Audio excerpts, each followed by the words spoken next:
Another year, another iPhone. The iPhone 6S and 6S Plus are in the wild, and you, smartphone shopper, have a choice to make.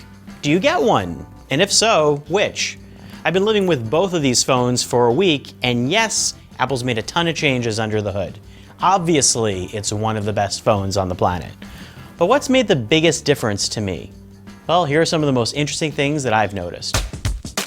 Faster Touch ID. I use Touch ID for lots of stuff now, mainly unlocking my phone. Apple's not kidding that Touch ID is faster. In fact, it's so fast that I usually can't even see my lock screen. It feels instant. Speed, speed, speed. Yes, there's a faster A9 processor inside. But the speed really comes through when you're switching apps, jumping back and forth to do things. The new phones remember older apps better thanks to having more RAM. Netflix, games, Safari, back again. Easy.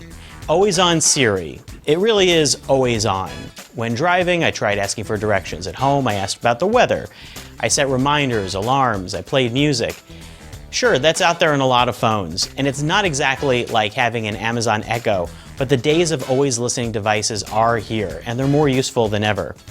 Siri doesn't always listen or respond, but it's fun for playing hide and seek or finding where you lost your phone. 3D Touch? Bit of a soft sell. Eventually 3D Touch will probably be in every touchscreen Apple makes, and others will develop competitors too. It's a really cool idea with a huge upside. You're pressing into the screen, but it doesn't live up to its full potential right now. iOS has peekable previews that can pop out into new apps, little pop-up menus from your home screen, but I want even more. Right now it's clever, sometimes it's useful, but I don't always use it. Better cameras are always welcome. We're still not at the age of perfect smartphone cameras, but they keep making huge strides. I took photos and videos everywhere, tailgating at a Jets game, at a farmer's market, shooting selfies in the dark. The iPhone 6 had a great set of cameras. The 6S rear camera is a bit better, but the selfies are miles better, and the new built-in flash works really well. Live photos are like GIFs with audio. They can feel like little motion memories, but until Twitter, Facebook, and all the other apps let you share them, I'm not sure what I'm going to do with them. At least they're there as a backup in case I forgot to shoot any videos, which is most of the time. Should you upgrade?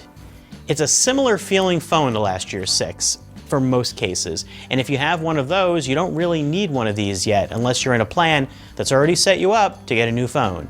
In which case, go for it. There's enough that's new here to easily justify a $100 price difference versus last year's phones. Just don't expect a lot of obvious changes that are going to feel that different in everyday normal use. And 6S or 6S Plus? I get asked this all the time. I like the features of the Plus a lot. More battery, bigger screen, stabilization for clearer photos, smoother video. But I don't like the size. I wish the regular 6S had some of these features. I'd say go with the 6S, unless you're a pro user. Then find bigger pants. I'm Scott Stein, and those are my thoughts on the 6S and the 6S Plus.